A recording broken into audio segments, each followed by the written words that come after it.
રવિવાર 14 જૂન 2026 ઉપલી મેળીનું મનન. ત્યજી દીધા નથી.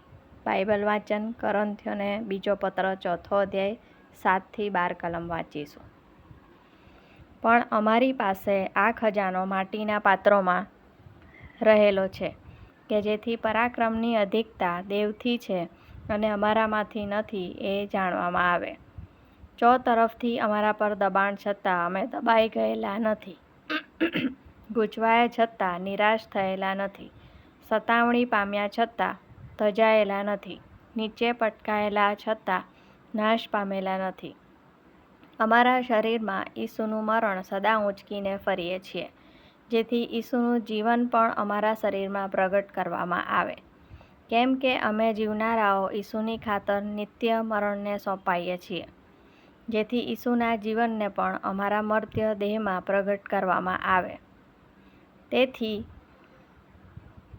અમારામાં મરણ અસર કરે છે, પણ તમારામાં જીવન અસર કરે છે. આમેન. અને આશરે 9મી હોરાએ ઈસુએ મોટે ઘાટે બૂમ પાડી કે એલી એલી લમા શબક્તની, એટલે ઓ મારા દેવ, તે મને કેમ મૂકી દીધો છે. માથી 27 અને 46. યુનિવર્સિટી ટીચિંગ હોસ્પિટલ કે જ્યાં હું અભ્યાસ કરતી હતી, ત્યાં જવા માટે એક મિની બસની સાંકડી સીટ પર હું બેઠી હતી. મારું હૃદય નિરાશાથી ભરાઈ ગયું હતું. જીવન બદલી નાખતી શ્રેણીબંધ ઘટનાઓથી મને અનુભવ થયો કે મારા સ્વર્ગીય પિતાએ મને તજી દીધી છે.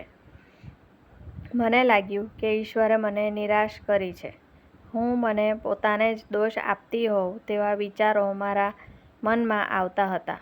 મારી પોતાની પડતી કે સંકટ માટે હું ઈશ્વર પર ગુસ્સે થવાની હિંમત કેવી રીતે કરી શકું?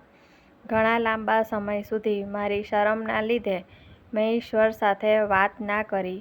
પછી મને માથી 27 અને 46ની યાદ આવી, જ્યાં ઈસુએ વધસ્તંભ પર બૂમ પાડી, ઓ મારા ઈશ્વર, તમે મને કેમ મૂકી દીધો છે.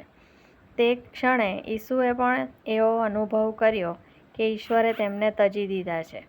પવિત્ર શાસ્ત્રના આ વચનથી મને સમજાયું કે ઈશ્વરની નિરાશ થવું એ ઠીક બાબત છે.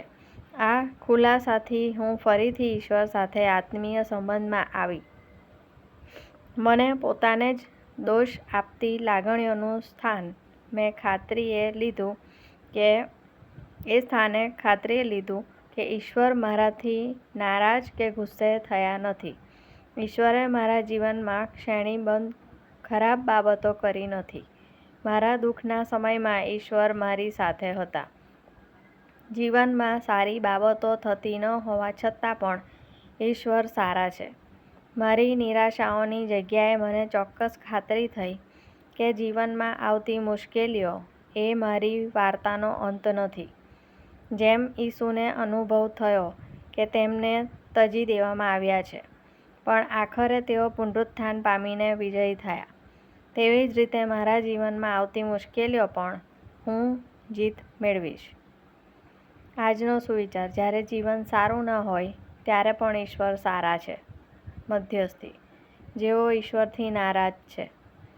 પ્રાર્થના: વ્હાલા સ્વર્ગીય પિતા, અમારી પ્રાર્થનાઓ સાંભળવા બદલ આભાર. અમને યાદ કરાવો કે જ્યારે અમારી પરિસ્થિતિ સારી ના હોય ત્યારે પણ તમે હંમેશા સારા જ છો. પ્રભુ ઈસુના નામમાં, આમેન.